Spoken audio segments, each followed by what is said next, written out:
On today's show, the LA Clippers somehow found a way to lose again, even without John Morant, even leading by double digits the majority of the game. We found a way to blow it. Going to be talking about what went wrong, where we go from here on today's Locked On Clippers.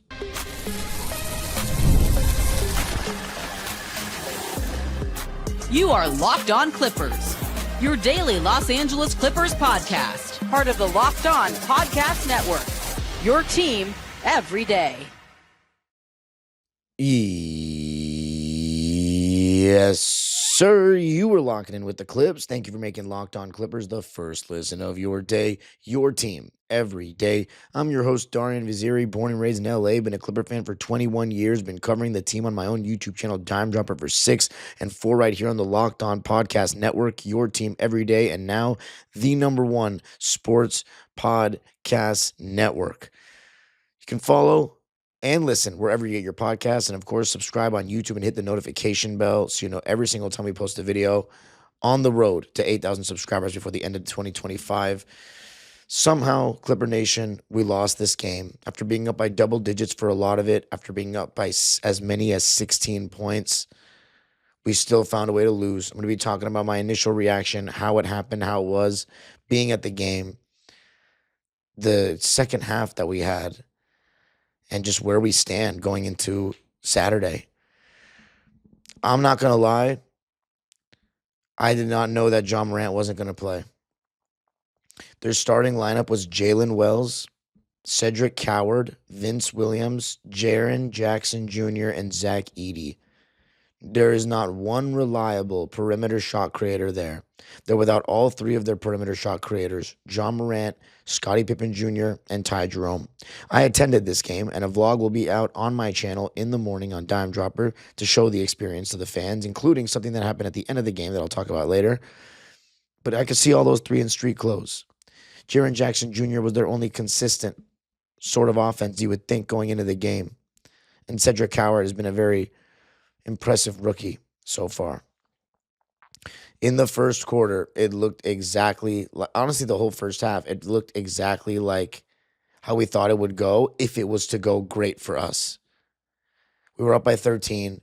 Kawhi and Harden combined for 35 points in the first half. We were intentional about getting Kawhi Leonard the ball. And we were playing really, really solid. You had great contributions from Nico, from Chris Dunn. Not enough from Zoo yet. But we were up 63-50 at halftime. And I cannot lie to you, Clipper Nation. I legitimately felt so comfortable. It was the most comfortable I'd felt in a game this season. I was like, we've lost so many games recently. We're due for a good game. The Grizzlies have no shot creation. It didn't feel the same as that Atlanta game to me, where I don't know why, but they seemed like they were in it for me. Whereas this game, I never felt like they were really in it. Even in the third quarter where, it started kind of slipping away. That's the one that we went ice cold. They outscored us 28-18 in the third, and that started to change. But it wasn't like the Warriors game or the Heat game or the Thunder game where I felt they just took it to us. Or it was like we were lethargic. We just didn't shoot well anymore. And we just could not hit shots anymore outside of Kawhi.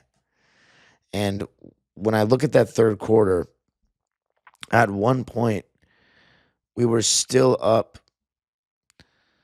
63-76. We had a 13-point lead in the third quarter still. And I have to say the Grizzlies did end it very well. They started knocking down shots, and here's the sad part. In the first half, both teams were shooting well from three. In the second half, the Grizzlies continued to shoot well from three, and we didn't. And I cannot lie, the shot quality on both sides was pretty similar. It were open threes. For the Grizzlies, they're a worse three-point shooting team than we are, and they just happened to shoot great tonight. Just our luck. And you might think, well, that means it's a consistent theme this season. The Clippers allowing a lot of threes. Here's the thing. I think we allow we've allowed more dribble penetration this year, but I also think teams have just had some outlier shooting games against us. Now, if you want to really get down to the nitty-gritty and talk about the two guys that are constantly getting beat on the ball, it's very clear, but I don't know if people are ready for me to say it. But I have to be honest, right? Chris Paul and James Harden constantly put our defense in rotation. When I was at the game tonight, I saw everybody, and it looked like everybody could hold their own one-on-one, but those two cannot. And then they're on the court together at the same time, which Ty Lue has to can completely. I don't see any value for Chris Paul with Harden on the court. He does not shoot catch and shoot threes because his what's the word? His shooting motion takes too long to get into for a 6-foot guy, and these guys are closing out, and he doesn't feel like it's an open shot anymore by the time he takes it. And the thing about this is, it's been the case basically his whole career.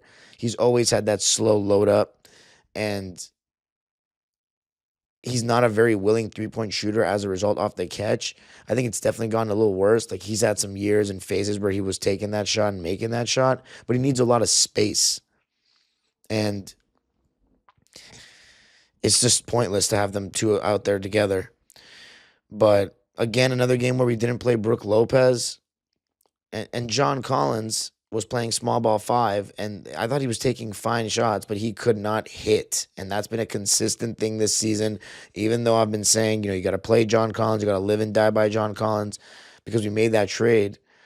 We lived and died by him tonight.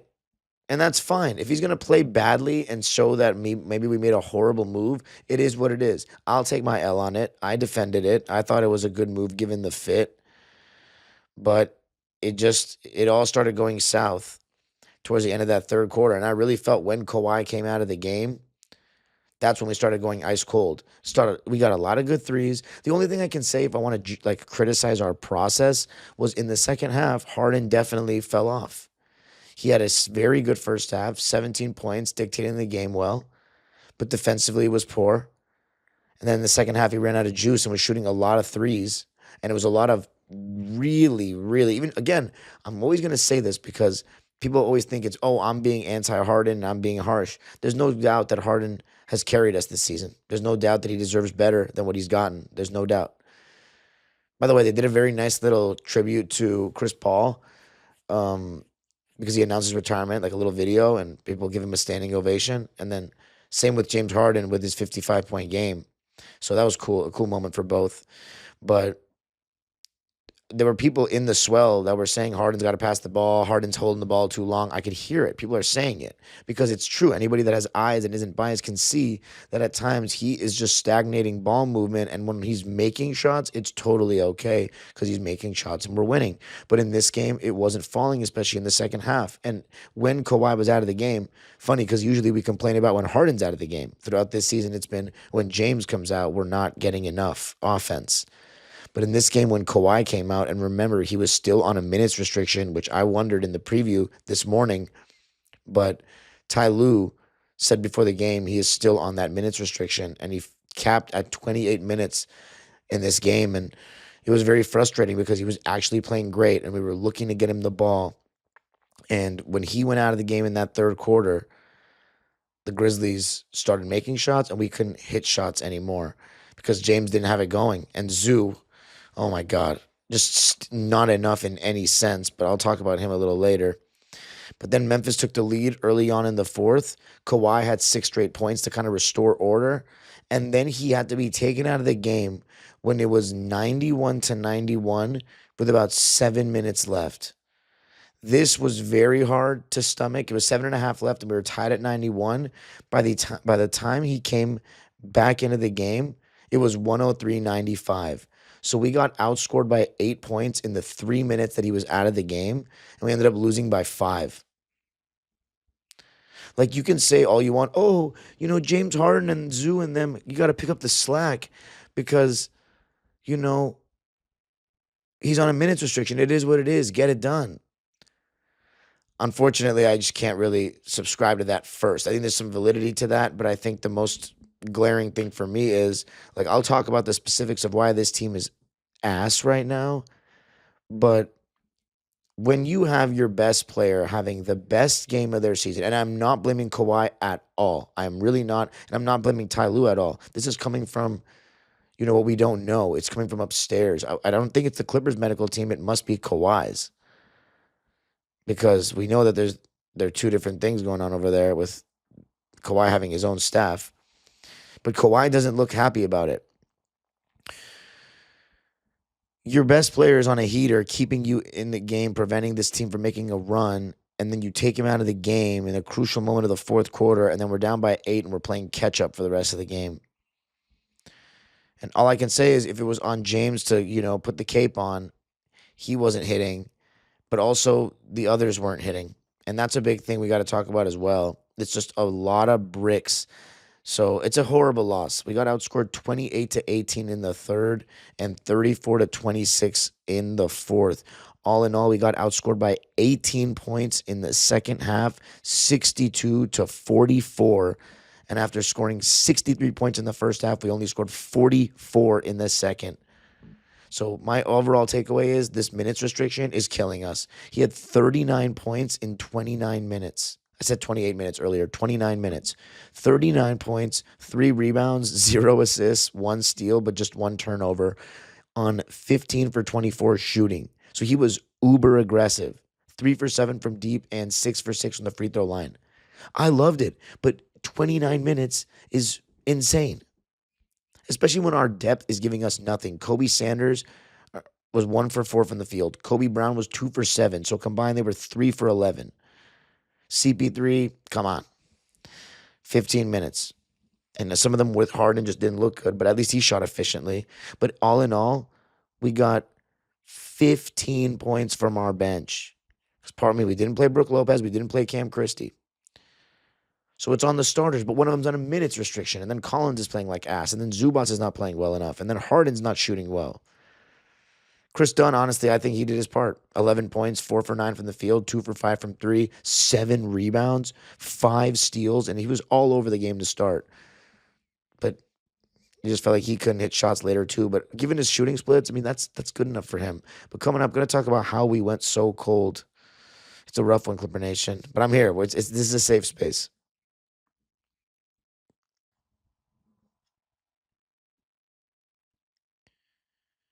I got to tell you a little something about DoorDash. You see, the NBA season is heating up, and DoorDash has found the perfect way to keep fans in their bag all season long. Whether you're watching for the highlights, your fantasy team, or just your favorite player, DoorDash makes every game night even better. DoorDash is the official on-demand delivery platform of the NBA, and they're celebrating with something called the bag drop. So next time someone goes off for 50, use promo code NBA50 the next day to get 50% off on DoorDash with Dash Pass, plus your shot at the bag drop. Dash Pass members only. 50% off up to $10 the day after a 50-point game with promo code. Terms apply. No purchase necessary. Ends April 13th. Open to U.S. residents 21 or older. Visit DoorDashInYourBag.com for full details. DoorDash, in your bag all season long.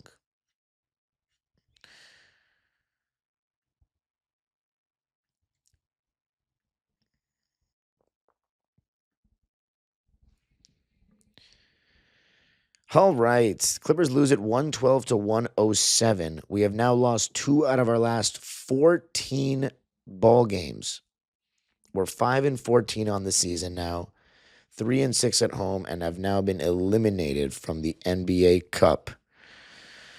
This is absolute rock bottom of the season for me to this point.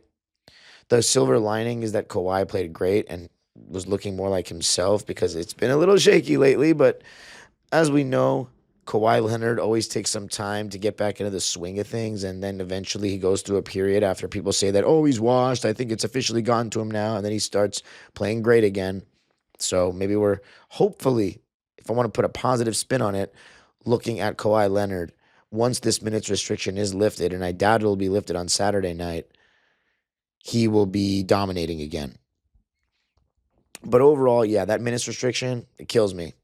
It really killed our momentum. Like, I'm not going to lie. It was a tie game. Kawhi was the one who we had a bad stretch with Kawhi out, but then now Kawhi's in for the rest of the game, right? No.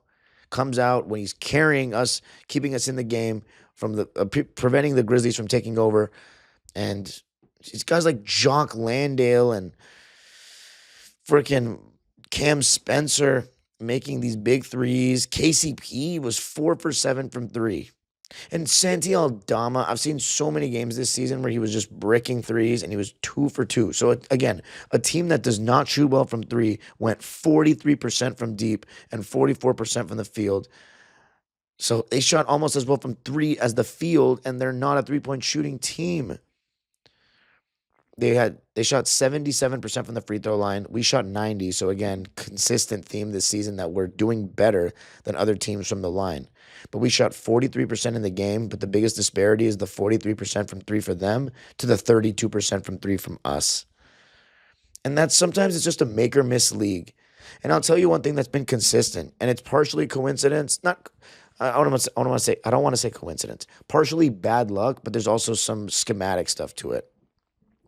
So it is true that it seems like teams are just getting really hot from three against us, even teams that don't shoot well from three. And if you're watching on YouTube, sorry that I'm wearing a hood. It's just like I made a mistake leaving my door open when I was at the game, and it's cold. And I don't know, maybe it's symbolic. It's a cold night in LA. Clippers lost. It's just like, damn. But anyway, by the way, very festive Christmas-like vibe into it. Outside the arena and the plaza and inside, from the music to what people were wearing. Started seeing some Santa hats. Anyway, it's a make or miss league, ladies and gentlemen, and it feels like sometimes we've had some bad luck when it comes to teams when it comes to teams that aren't even good shooting teams shooting well. And I do think that we will see a regression to the mean against us. But there is a level of we're not playing good enough defense. But if you want to talk about consistent guys that are getting beat in the half court, it's Harden and Chris Paul mainly. Bogey's not great. But everybody else, it's more of a transition thing. When we start missing, and that's part of what happened in that second half. We started missing, and then they start getting out and running, getting easier buckets before the defense can get set. And that we're a bad transition defense team because we're old. And we also haven't done a very good job communicating. There's been a lot of moving parts. That's always hard. When you have so many guys in and out, you're not developing that chemistry when it comes to what you're doing coming off screens, how you're talking to each other in transition, all these different things that go into playing with each other on the defensive end.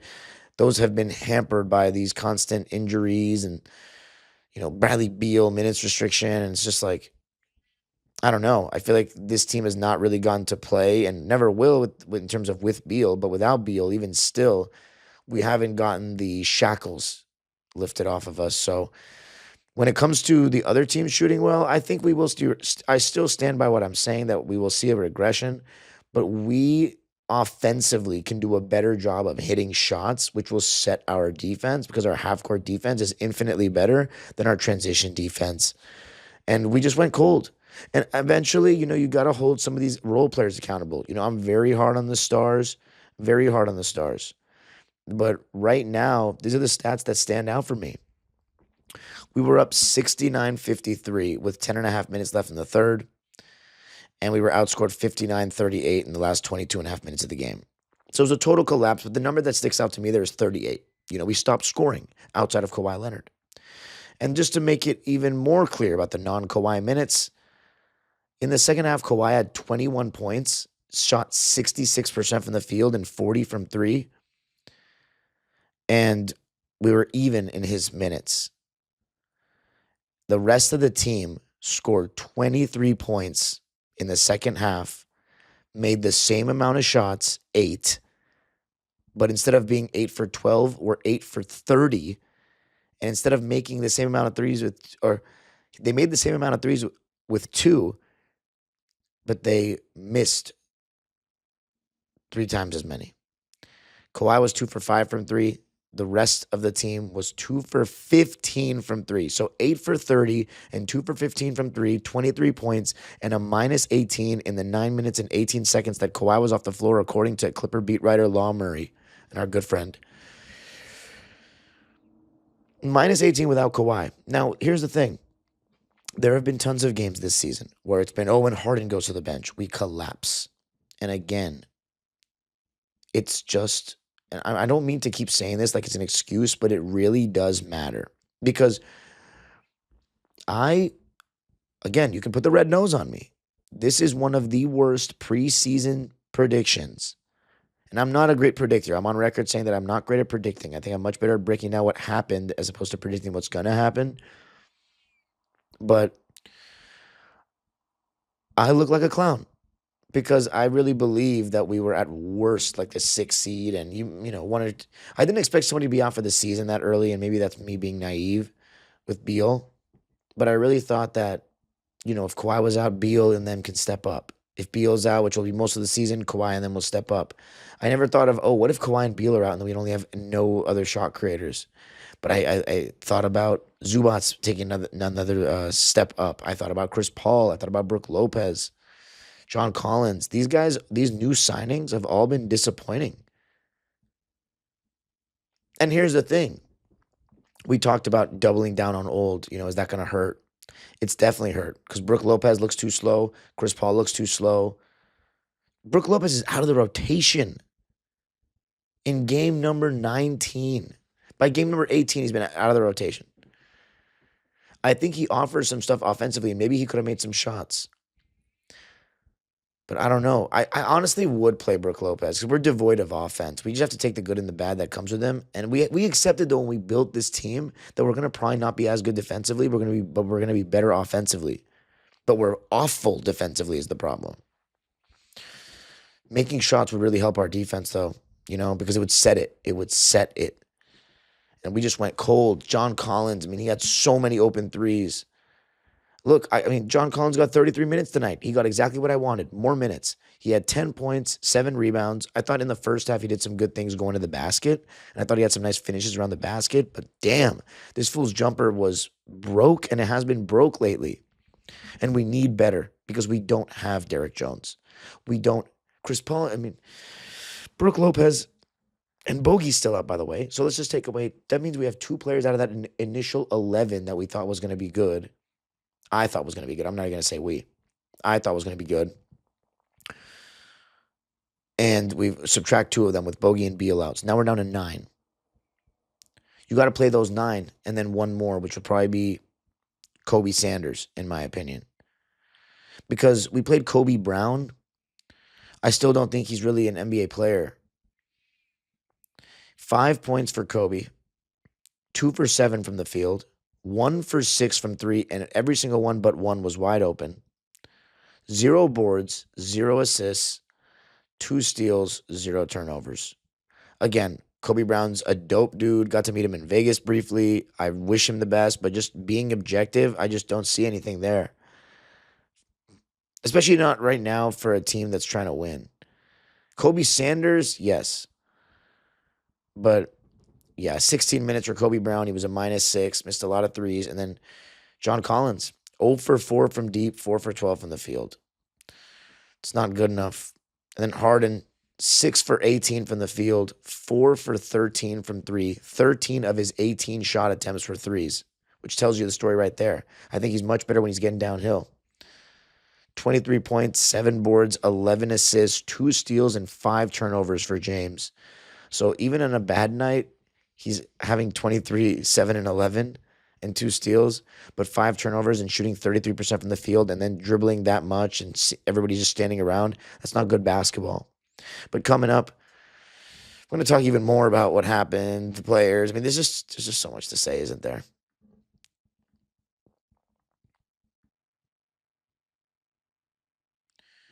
I got to tell you a little something about FanDuel. The NBA is back, and there's no better place to get in on the action than FanDuel, the official sports betting partner of the NBA. Even if you missed the start of the game or want to ride the hot hand, FanDuel has live bets on everything from who will score next to fourth quarter comebacks. Plus, you can even combine your live bets into a same game parlay for a shot at a bigger payout. It keeps every game exciting, especially when your team's making that late push. And right now on FanDuel, taking a look at the NBA odds, you can bet on anything from the finals to awards, games today. Right now for the game, let's see the lines. We're -6. All right, then. Got to get it done. FanDuel, baby. Clippers, money line. Smash that. Just go to FanDuel. Because right now, FanDuel is giving new customers $300 in bonus bets when your first $5 bet wins. So head to FanDuel.com to sign up and play your game with FanDuel, the official sports betting partner of the NBA.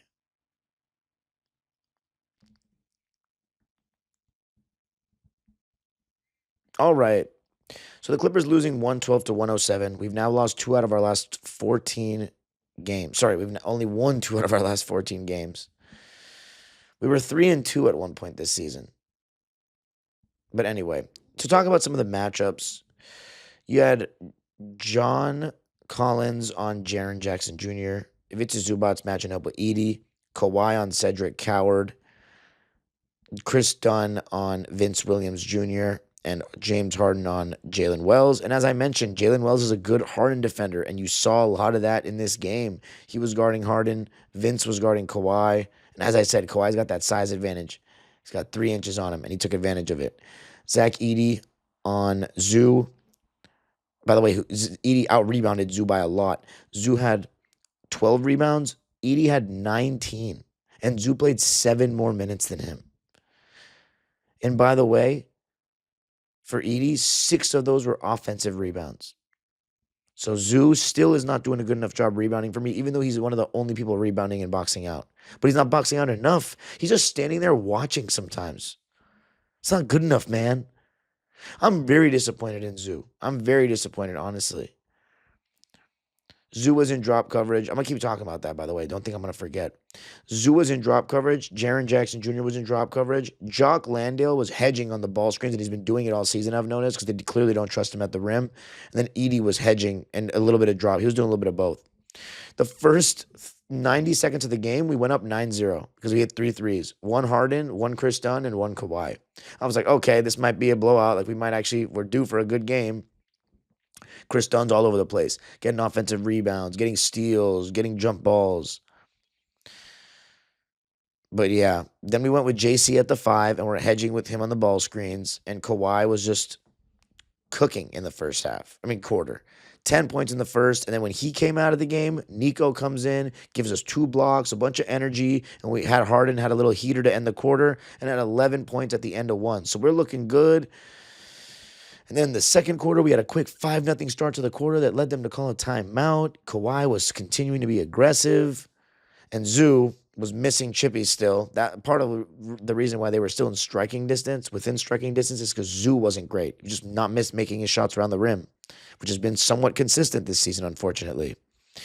And so you saw the Grizz making a little push, but then Kawhi and Harden kind of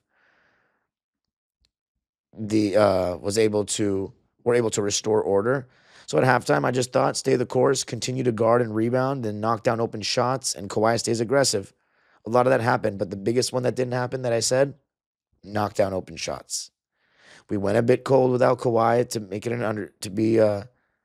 going a bit cold without Kawhi is an understatement. They cut it down to 4. John Collins continued to miss, whether it was a mid-range or an open 3. We went ice cold from 3. And Chris and James Harden just can't stay in front of the ball. And Chris Paul doesn't shoot those catch-and-shoot threes. That's part of the reason why he doesn't get shots off. He should not play with Harden because Chris's only value is him handling the ball and pick and roll. That's it. He had 5 points in this game, 2 rebounds, 0 assists, 1 turnover, and was 2 for 4 from the field and 1 for 1 from 3. Both his shots came against drop coverage, if I'm not mistaken. The second one did, and it was his classic patented right elbow jumper, which was great to see. I still think you got to play him, but only in the non-Harden minutes. So that's literally like 14 or 15 minutes a game max. And even then, you got to See, CP3, Brook, Lopez, and Bogey all playing together is very dangerous. And with Derrick Jones Jr. out, it just is what it is. But we don't even have Bogey right now. But I think Kobe Sanders might make them a little better defensively, or even Cam Christie. But you just got to accept that Chris Paul is kind of a flop right now. But I don't know. I still think he's looking more like Chris Paul.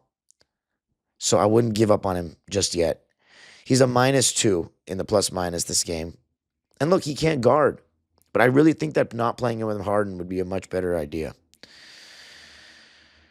As far as, by the way, we went with Nico at the 5 at one point in this game. I want to mention that towards the end of the third quarter, John Collins came out, and it was Nico at the 5 with the Kobe's, JH, and Chris Paul. I just want to take a look at how that lineup did because I don't have the data offhand or on hand. But let's see. So John Collins and Zoo come out at the 3-minute mark, and we're up by 7, 78-71. By the time we see any other big come in, it's Zoo at the beginning of the fourth. We're only up by 3. So we got outscored by 4 in that lineup. Yeah, that was a little bit questionable. I just think that Ty was like, John Collins isn't playing well enough. So he's kind of in a pickle there because he's right. John Collins was not playing well enough. And what, is John Collins going to play? He played 33 minutes. So would he have played 36 minutes? I mean, I think he definitely can, but he wasn't playing well enough to warrant that, really. But you're taking a risk. And see, the thing is, I don't remember us, really struggling at the rim too much in those minutes that we had Nico at the 5. The Grizzlies were making threes, and some of them weren't even open. But whatever. I mean, all I can say is this. Now I got to talk about Zoo real quick because I've talked about all the role players. Nico Batum played the most minutes of any bench player. He had 2 points, 1 board, 2 steals, 2 blocks, and a turnover.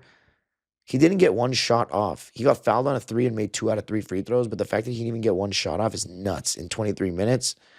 But it is what it is. They know that he's the best three-point shooter of these guys. Off the catch, like of these role players.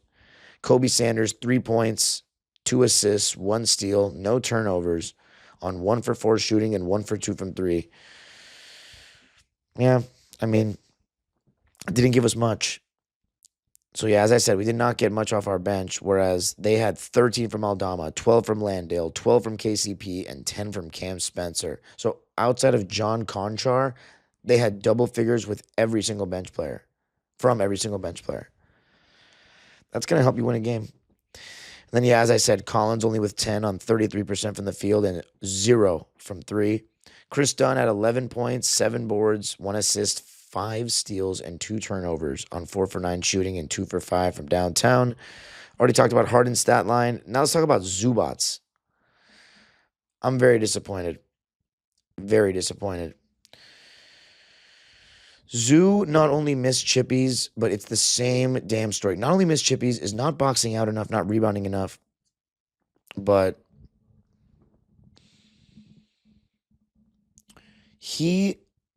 I wanted to see, after the game, I went to Synergy to see how many post-ups he had in the game. The answer is 3. And we scored on 2 of them, by the way. He got doubled on almost every single one, but it led to him swinging the ball, and then Chris Dunn attacking closeouts and scoring twice. I get it. He's missing chippies. He's not reliable right now. He's not playing well enough right now. But I really think we're hurting him. Like the team, like Ty Lue, Harden, like even I don't really blame Kawhi because I want him to be uber aggressive. It really has to come down to Harden and Ty Lue. We need to play through him more and live with the results. And the results say that he's average points per possession, relative to the league. He's average in the post in terms of us creating shots right now. But I think honestly, even average, and that's including him passing the ball out of the double. Not the double, just out of the post. I think at this point, average is good enough for us to use it more. And it might turn into above average. I still think I believe in Zoo. I just don't think 3 post-ups in a game that you're playing against Jock Landale is acceptable from every party. But I really do think this, like, we clearly had some intention behind getting Kawhi the ball in this game. We have no intention with Zoo, and it's consistent. Harden's got to be a little bit more unselfish when it comes to this kind of stuff because he's burning himself out, and when he doesn't have it going on, he's got to play through Zoo more. 3 post-ups in the game is not acceptable. He's not just a play finisher. He can initiate a little bit now too. And I get it. It seems like I'm defending him. He wasn't good enough. He was, 9 points? 9 points, 12 rebounds, 5 assists, 2 blocks, 2 turnovers. I think he was better protecting the rim, but 4 for 11 from the field. Made his only free throw, but that's not good shooting percentage for him. He's missing a lot of chippies and tip-ins, but 9 points is ridiculous. Unacceptable from him. Unacceptable. But again, I just don't think we're doing anything to help him. I really don't. He's missing some bunnies, but he deserves some touches on the block. Again, I really would love to see what he would do if we gave 15 games without Harden or Kawhi, see what Zubac would do. Would we win or lose? We'd probably lose, but that player is still in him. I'm just saying that. That player is still in him. So I'm just, outside of Kawhi Leonard and Chris Dunn, I think everybody was pretty disappointing. Honestly, not even Nico. Sometimes he'll have 2-point games. I still think he made a positive difference. He didn't get a shot off. He is who he is at this point, and we knew who he was, so I'm not going to blame Nico.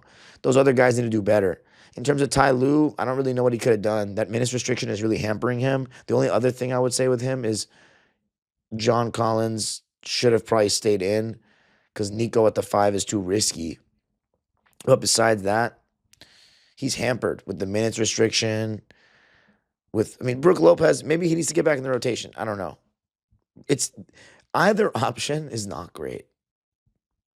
But I think we just got to ride or die with the guys that we got. And our record will be the record. And then if Lawrence Frank made a mistake look, I'll say this. When we got these guys, I was like, damn, okay, they're going to help. And I was wrong about that. But everybody knows that I never wanted to double down on trying to make this team better. I've been saying blow it up for years. And by the way, so this is what I want to talk about before the show ends. So here's the bright side, Clipper Nation. We're back at it on Saturday. Kawhi seems like he's going to play, but I wouldn't believe anything that he says after a game. Or he said next question when asked about it, but he seemed like he was going to play. We shall see. The Mavericks lost to the Lakers. They're on a second out of a back-to-back. Both teams should be pretty fatigued. We got to win. The Mavericks are struggling immensely. We got to win. There's nothing else to say about it. Because then we got a 5-game roadie. And it's going to get real dark. I don't even know what to say. After the game, or towards the end of the game, a fan in the swell had a sign that said, lock him up, and it was Lawrence Frank. And, the people that run the swell were like, no, put that down. Why would you make a sign that's negative, criticizing our team? And I think, he had the guy with the sign who I interviewed on my Dime Dropper video because I wanted him to tell the story, said that, they said it falls on us as the swell. It looks like the Clippers organization is putting that up and stuff like that. But, Lawrence Frank, he's really, really gone all in on this Kawhi era. I think Ballmer deserves accountability, needs to take accountability as well. It's a tough place to be in because we just can't really pivot unless they bite the bullet that we're not going to get much of Kawhi and Harden and maybe even Zoo, and they're just like, we just got to get what we can at this point because it's so bad. We'll see, though. It's a long season, but it is dark right now, Clipper Nation. The only bright side and good news is we go again on Saturday, and I'll be there again cheering on the boys. You can follow me on Twitter and Instagram at Dime Dropper Pod. Subscribe to my own YouTube channel, Dime Dropper, where you can find a vlog of the channel in the morning, hearing from fans and seeing more about the incident, about the sign and all that. And you can follow me on Twitter and Instagram at Dime Dropper Pod. Subscribe to this channel, Locked On Clippers, on YouTube. And hit the notification bell to help us get to 8,000 subs before the end of 2025. And by the way, as far as Lawrence Frank, I'm okay with him getting fired. But I just think a fan needs to be able to express themselves. That's all I got to say. The age-old proverb continues. Go Clippers.